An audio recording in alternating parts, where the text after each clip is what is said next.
So last time we had a question about arthritis. I think, forget her name. I don't see her here yet. Oh, you are. Sorry, Chris. Hello. So arthritis has nothing to do with blood pressure, but it's just from last time. So I did some digging and I couldn't find the one article that I was referencing. I was saying if there's any abrupt changes in diet, sometimes it causes a flare-up in arthritis, and I can't find that. So I wouldn't put my money on it.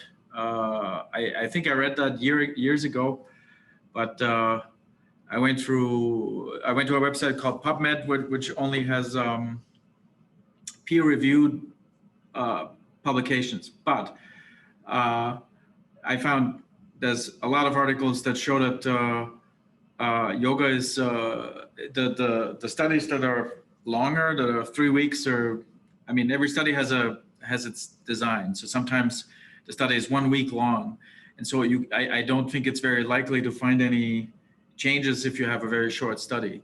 But the studies that were 5 weeks, 6 weeks, months or longer showed that there was reduced joint pain and increased flexibility for people with arthritis.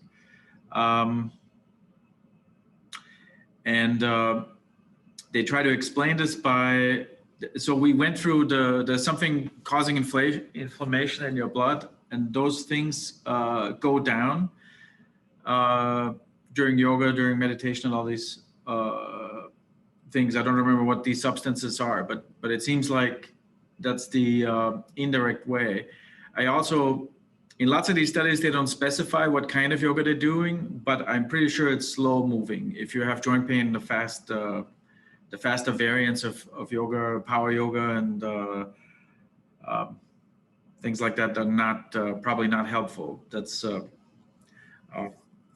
one problem with research is that all the different types of yoga are thrown together. But I would say restorative yoga or slow moving yoga is what is probably best for flexibility and pain. And then there was a bunch of studies that were 1 or 2 weeks, and they actually didn't find these results because they're probably too short. But they also found some positive effect. So basically, people said they were more able to move around the arthritis or manage it a little bit better, and an increased ability to manage pain, which is actually one of the things yoga is for you. When you're sitting on your heels or when you're in an uncomfortable position, that you hold it for a while with a calm breath. So this is, I mean, I always say if something hurts or if something is painful, don't do it. But if you're uncomfortable, keep doing it. So you, in a subtle way, it helps you deal with pain, even though in the shorter studies, they didn't find the same improvements that they did in the longer studies. And then maybe one thing I didn't write down, with all the things in yoga that improve over time, it's kind of like a curve like this. So when people start yoga, they notice all kinds of things improving, but of course, it's not a straight line up. The more yoga you do, the longer you do it, it doesn't, things just kind of improve after a few weeks, and they keep improving, and then, but there's diminishing returns. There's lots of studies that show, I mean, when you adjust your lifestyle to do yoga several times a week, maybe daily, that a lot of things are improving, and then you basically have your improvement in there. There's a lot of there's a lot of misinformation about in Fairfield, Iowa, people think that they can fly, which if you improve a lot at first, it maybe seem like if I keep doing this, maybe I will be able to overcome the forces of physics, but there's no proof of anyone flying. So, so much for yoga and arthritis. Chris, did you have any questions about this? Okay, so then let's. Oh, so there's one thing about arthritis. There's something called the Mediterranean diet. Like I said before, for all these yoga therapy things, any kind of quick adjustment of diet or other things is not really recommended. Just eating nutritious food is nice, but I did find that there's a dietary pattern called Mediterranean diet. So you don't have to eat like an Italian or a Greek person, but there's things that seem to all these foods probably have something in them that helps with inflammation. The most important things is to really avoid carbonated sugary drinks. Sugar is like the fuel that inflammation rides on. So sugar in its natural form is there's sugar in fruits and mostly fruits. Those are different in some way. I'm not a biologist, but I don't think that you get the sugar that is naturally occurring in the food is not causing these problems. That's the last thing on arthritis. All right, so today's topic is blood pressure, and Ayurveda. There was a guy called Patanjali. I think I mentioned it before. It's kind of a Shakespearean discussion about this guy. I think the historians are not sure that. Well, they're pretty sure he existed, but they're not sure if he wrote all the things that are attributed to him. Just like with Shakespeare, there's people think there maybe was a team of a few people who wrote these plays, which doesn't really matter. But he basically was the first guy supposedly that wrote down the rules of yoga for mental health and the rules of Ayurveda for physical health. And the two things are really separate, but they have a lot of the same assumptions. And one of the assumptions is that they have in common is that any imbalance in your diet or any wrong routine that you have, for instance, in Ayurveda and Yoga, they recommend that you get up early. So they feel like that if you have a routine that is lacking any discipline or no routine at all, or smoking or drinking or something like that, that will lead to problems. So any kind of mistake in your posture. For instance, if you have a big wallet, then you always have it on your right pocket. This might cause a slight curve in the spine, which then leads to other problems. This is kind of the assumption of these two philosophies. It might sound silly, but it also has an underlying premise how your health is viewed. So any kind of discomfort, subjective discomfort, is basically kind of investigated. So a typical question that an Ayurvedic doctor will ask is, you report a problem and then they ask you, what do you do all day? And if they find nothing wrong with your workday routine, they will say, well, how does your weekend look like? So they're kind of looking for things that that could be improved in that way. So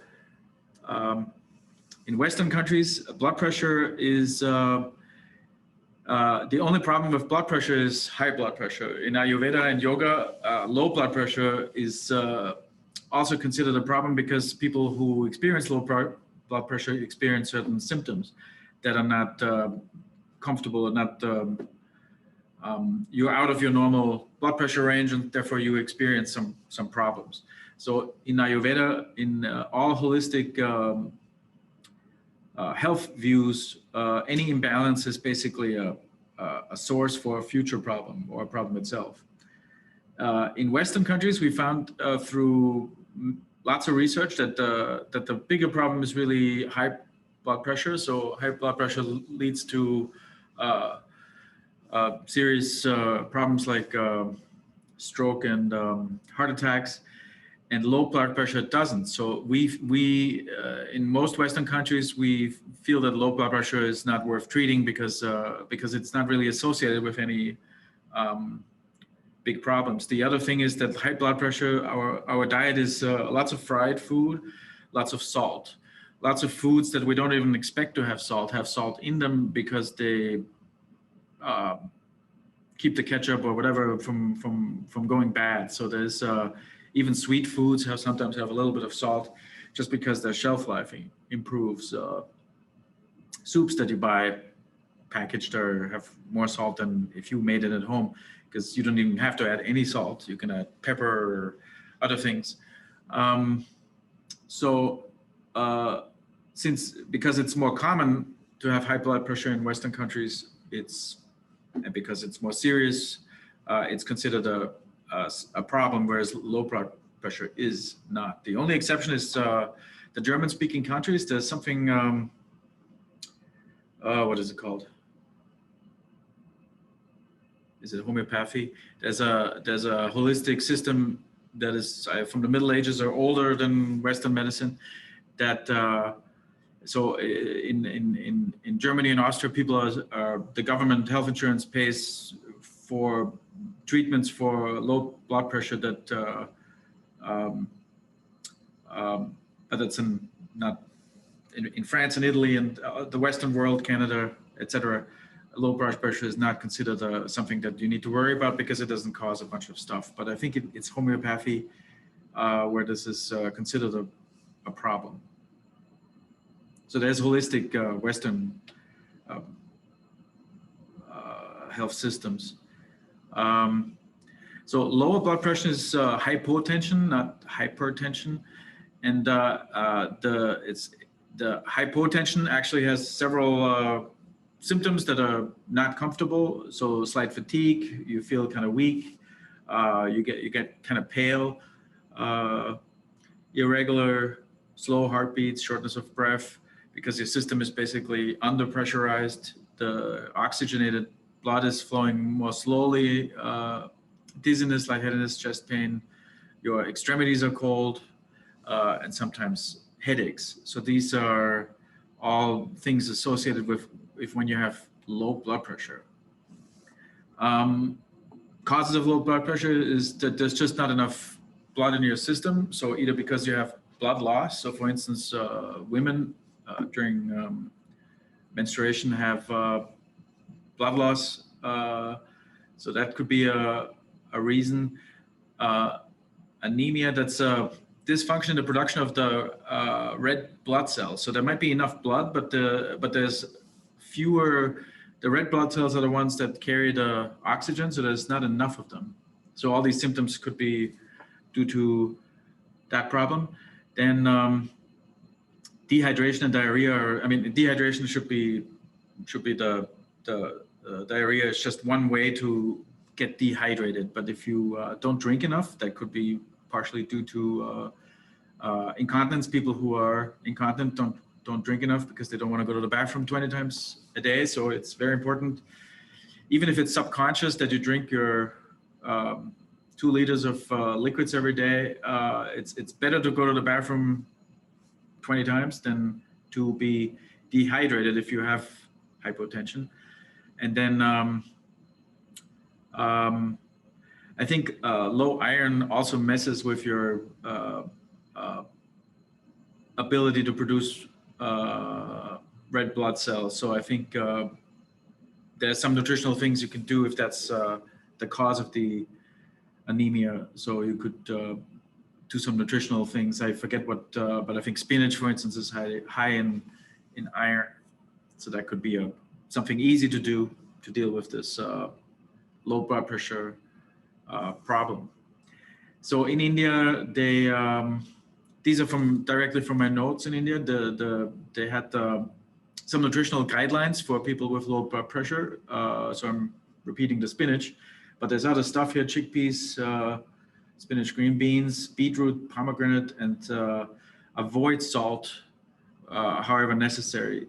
India is a very spicy country, so they said salt in very moderate amount, but the optimum would be no salt, because you need sodium to function, but there is also sodium in low amounts in fruits and vegetables, and that's maybe also meats. No, I'm not sure about meats, but basically we don't really need to add salt to get the sodium that we need. If we have a balanced diet, we don't need to add salt. Then for low blood pressure, they say to avoid yoga poses, the asanas, the normal, what we consider yoga, should be avoided. You should start with breathing exercises. So there's the humming bee. We're not going to do it now, but just in case if you missed it, this is the humming bee. You have your ears open, closed like this, and then you make when you exhale, you make a slight sound. Alternate nostril breathing is like, I mean, you can look this up also. This is your index finger, middle finger on the forehead, and then you switch back and forth. You inhale on the left, and then exhale on the right. Inhale on the right, exhale on the left. You can do that with or without internal retention. So these things you can do 10 minutes a day. That's what recommended. That's what they recommend. And then when the blood pressure increases, comes a little up from these exercises, then you start doing more dynamic breathing exercises. Breath of fire is the main one. So in phase 2, you just do it slowly. Breath of fire is you throw your abdominal wall back. And that's the exhale. And then the inhale is passive. So phase 2 is a slow Kapalbhati, breath of fire. So and then as your blood pressure improves more, then you do fast Kapalbhati, legs up the wall. And then when your blood pressure is close to normal, then you do just unrestricted yoga. So that would be the progression of things. Then for high blood pressure, I went to the American Heart Association website. And under blood pressure, the first thing that comes up is this chart. So it says normal blood pressure, elevated, high blood pressure, stage 1, and then stage 2, and then hypertensive crisis is when you're over 180. So they don't even mention, I didn't poke around too long. I was maybe on that website for 10 minutes, but I didn't see anything about low blood pressure. It's just to underscore my point from earlier that in most countries, that's not considered a problem. So this is the chart that they have. So normally it's considered 120 to 80.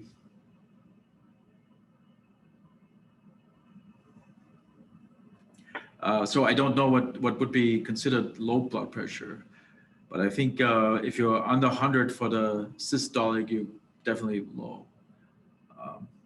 It moves in steps of 10, except for the hypertensive crisis. It says call 911 if you have 180 to 120. So and then an interesting thing is the American Heart Association then goes on to say that this is a silent killer. It has no real symptoms, and it does go through some symptoms that people believe are associated with high blood pressure, but they're not really.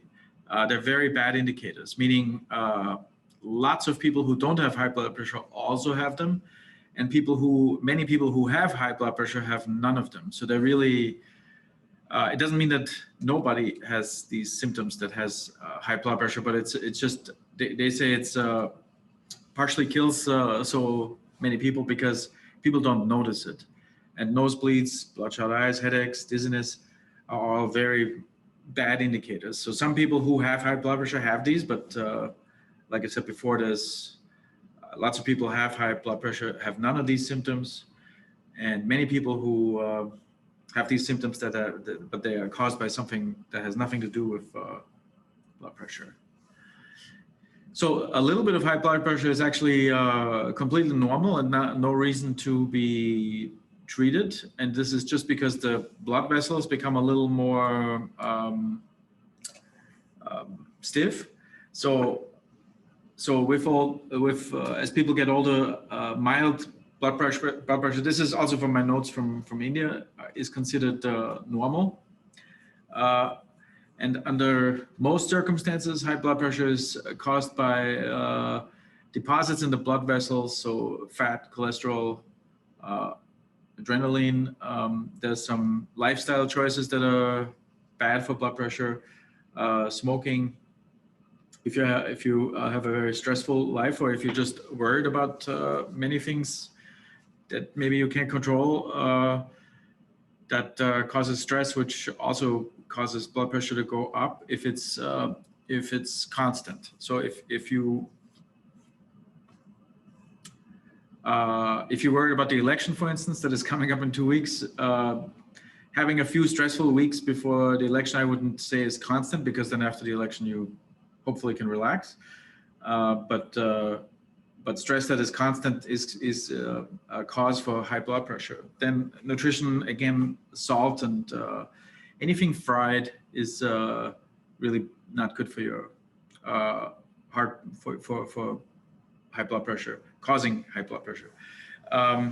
And that in turn leads to serious life-threatening problems like stroke and heart attack. Yeah. So what my notes from India suggest to do, what do you do when you have high blood pressure? So with low blood pressure, they were just recommending to do the humming bee breath and the alternate nostril breathing. With high blood pressure, they suggest any restorative yoga sequence. So we had a stress sequence that was just 6 or 7 poses, and you don't have to do all of them. I think I mentioned when we did this that you can do the things in sequence, so the 6, 7 steps.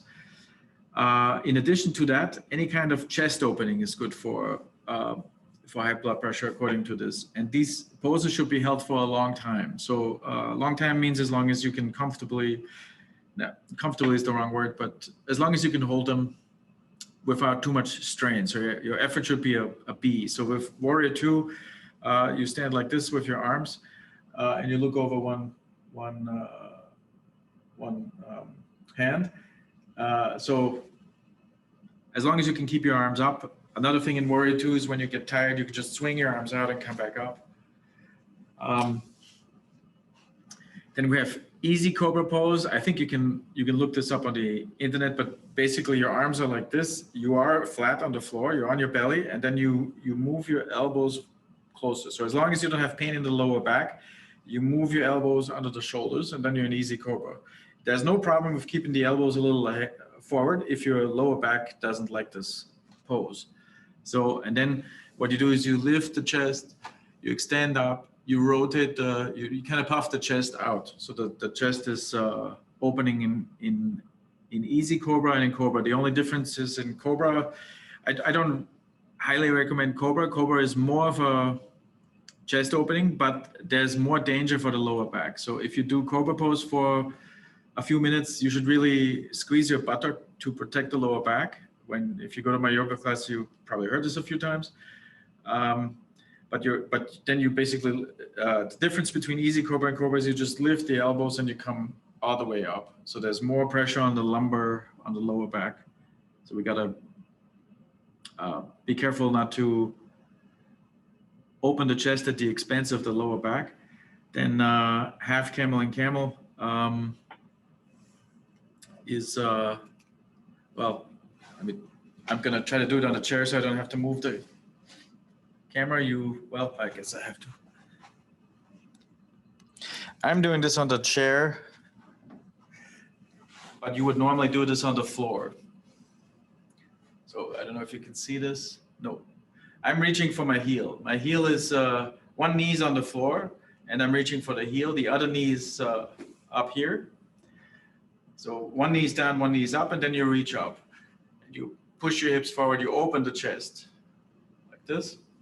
That's half camel, and full camel is both knees are on the floor and you reach for the heels. And for most people, this is difficult to do. But once you are leaning on the heels, your hips push forward and the chest goes up.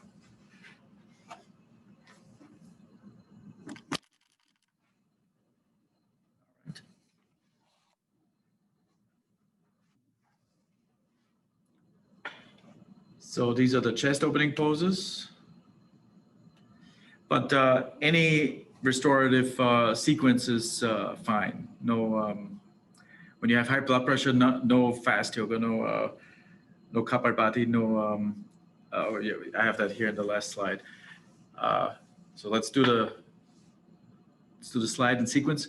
The nutritional advice is no added salt to any food, no coffee, no black tea, no fried food, or as little as possible. I mean, if The problem is if you don't live in India in a cold climate, that's just going to be more fried food. But yoga therapy and Ayurveda are from India where it's hot, so fried food is less available because it kind of wears you down a little bit when you're in a 90-degree environment. Fried food, so try to boil your food, try to add lots of water to remove salt from your body. So you can do more than 2 liters of liquids to basically clean, to get the salt out of your system. And the water that you're drinking, they said, should be warm, which of course is a problem for most of us in America. We try to have a bunch of ice cubes in the reason for that was it does not contract the vessels. Sorry about the typos here. It does not contract vessels that are already contracted. Then for high blood pressure, they recommend only slow breathing pranayama. So the humming deep breath, anything that has a long exhale. So there's the Ujjayi breath, with no retention, and then the alternate nostril breathing also with no retention.